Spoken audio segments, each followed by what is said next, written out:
ideally, like I didn't think you guys had much flowing water, but it sounds like you actually have quite a bit. And if you can take that flowing water and you can spread it out in the landscape via some kind of a, a swale or a key line, irrigation ditch pattern or something, it It's could, all in the forest though. yeah. Well, but even like if you're talking about, uh, trying to think here, it's like even if this thing flowing down here, like maybe there's a way you could, tap into that and, take it sideways or something, and Mm-hmm. then that could provide that pattern for those fans so that Okay. it's more functional. And it's really hard. Like I did pull up the contour data for your place, but the data that we have available through our contour map generator, it's not great quality in Canada. And for your Okay. place, it was basically Terrible. useless. Yeah. But there are other sources, and if you are interested, we can look into it for you. Okay. Like if there's LiDAR data, it costs about $1,000 to get access to it, but it's just incredible what you can do with it in terms of finding, places for water flowing. And because, like I said, Yeah. because you're so flat, you could potentially get into some really cool, flood irrigation systems where you've got, ditches with side branches off that you're using, uh, irrigation tarps like they do down in southern Alberta here, to Like flood those irrigate rolled entire bundles, pastures. Pardon? or are those rolled bundles for that they stake to keep erosion, or what's a flood tarp? Um, I can. I've been watching some of your videos on the contouring and swaling you did for your place, Yeah. but So not all of them yet. I'll just flood. I think what I'm trying to do first is steer as much water from those cleared areas into the Oh, dugout. here's a good one.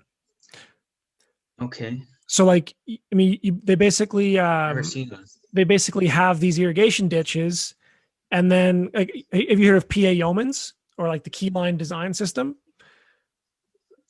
Heard of it. Yeah, so this is one of the things that they did is basically by having these ditches just kind of slightly on, off contour, like a 1% grade or something, you Yeah. can put this little tarp in, and then the water backs up and it flows over the irrigation ditch, into whatever crop that you're running. So like, look at this guy here, it just sheets out across the pasture.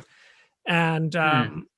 for example, one of the clients I just had, from the field, like we just did a video on this, he had something, similar on his place. And so he had, like, say, like an irrigation channel that kind of went through his property, and then he actually had little swales that branched off of that, and kind of came through his property.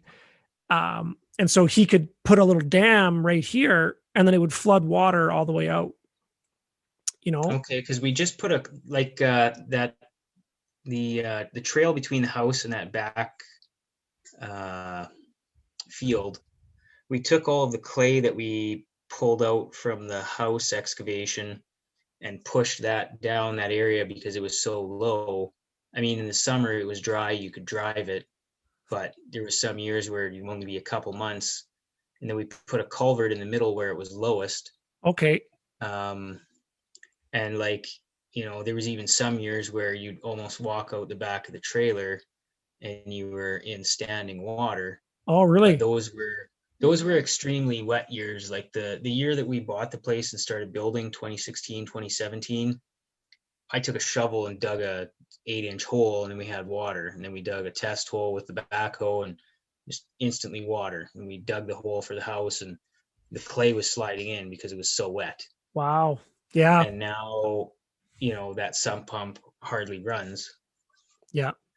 So it does vary, but most of that 7-acre field that we want to do berries with, I would say the first 3 lines where you have there, that might shed off into the ditch to the left, but most of the rest slides off down through the trees and into that blue ditch area. So I was thinking with those arced berry bushes coming out from the house, that those would slightly be swaled to catch some of that. Yes. But we did make a cut behind the house, and down towards the trees, just so we don't have water, going towards the house or piling into it, because everything that melts off that field kind of slopes towards the house. Yes. We Yeah. didn't really get a topographical, surveyed assessment of the land. And then once we set up the tripod and started digging, and you realize over that 60 feet of the house, okay, well, there is a 1.5 foot drop. I guess that's why they survey things in the city before they start digging. Totally. So, and it doesn't take much for you to get that, that water flowing there.